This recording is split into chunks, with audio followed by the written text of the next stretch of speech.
এই বছৰত আমাৰ বাংগালুৰুত অসম ভৱন মুকলি কৰিম, দিল্লীত আমি এইটো মুকলি কৰিম, অসম ভৱনটো মুকলি কৰিম।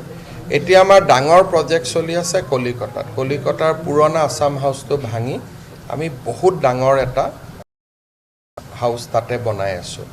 পুৰণাটো ভাঙি গ'ল অলৰেডি ধামধুম ভাঙি আছে। পাৰ্মিশ্যনটো পোৱাত অলপ সময় হৈছিল। সেইটো আমাৰ আপোনালোকক ক'ব, ইয়াতে কণ্ট্ৰেক্টৰজন আছেই যোনে কৰি আছে। তো কেলকাতাৰ আছাম হাউচটো ৰোহিত কিমান ৰুম হ'ব? কেলকাতা আছাম হাউচত কিমান ৰুম? 90টা ৰুম হ'ব। ভঙা হৈ গ'ল না, কাম আৰম্ভ হৈ গ'ল। এটা পুৰণা আমাৰ তাতে দুটা অসম ভৱন আছে। আপুনি যিটোত গৈছে সেইটোত গৈছে নিউ টাউনত, সেইটো ভাঙিব লাগিব। পুৰণা চৰকাৰৰ নিৰ্মাণ হৈছিল, খুব বেয়া। কিন্তু সেইটো ভঙাৰ আগতে ৰাছেল ষ্ট্ৰীটত যিটো আমাৰ পুৰণা আছিল, সেইটো আমাৰ ধুমধাম নিৰ্মাণ চলি আছে। আমি 6th ফ্ল'ৰ গৈ পাইছোঁ।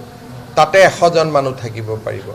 সেই 100জন মানুহৰ হৈ গ'লে তেতিয়া আমি সল্ট লেকৰটোত নতুন ব্যৱস্থা কৰিব লাগিব। এইটোৰ ওপৰত ইনকুৱাৰীও হৈ আছে। খুব বেয়া নিৰ্মাণ এটা কৰি থৈ গ'ল। আমাৰ অসমৰে কণ্ট্ৰেক্টৰ আছিলে, কিন্তু খুব বেয়া কাম কৰিলে। এইটো অসম চৰকাৰে কৰি আছে ইনকুৱাৰী। আমি যাদৱপুৰ ইউনিভাৰ্চিটিৰ দায়িত্ব দিছিলোঁ। তেওঁলোকে এটা ইনকুৱাৰী ৰিপৰ্ট দিছে। তাৰ ওপৰত আমাৰ কণ্ট্ৰেক্টৰজনক কিজানি ব্লেকলিষ্টেটো কৰা হৈছে। মাদ্ৰাজৰটো এই গোটেইকেইটা পুৰণা নিৰ্মাণ আছিল আমাৰ চৰকাৰতকৈ আগত। তাতো এটা সময়ত ডাঙৰ ৰিপেয়াৰিং লাগিব।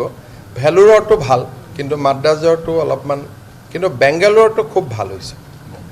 আৰু বম্বেত এতিয়া আমাৰ এটা প্লেন আছে। আমি পৰ্ট অথৰিটিৰ পৰা মাটি এটা কিনিছোঁ।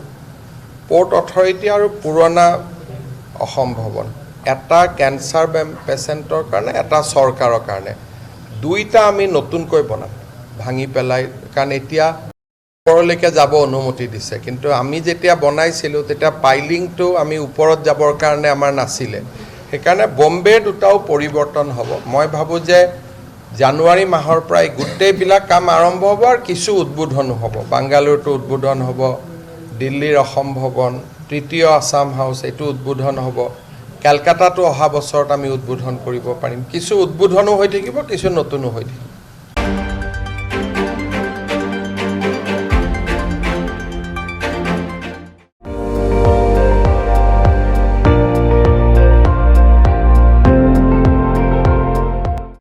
আপুনি চাই আছে ND24, সৰ্বশ্ৰেষ্ঠ নহয় সৰ্বোত্তমৰ দৌৰত।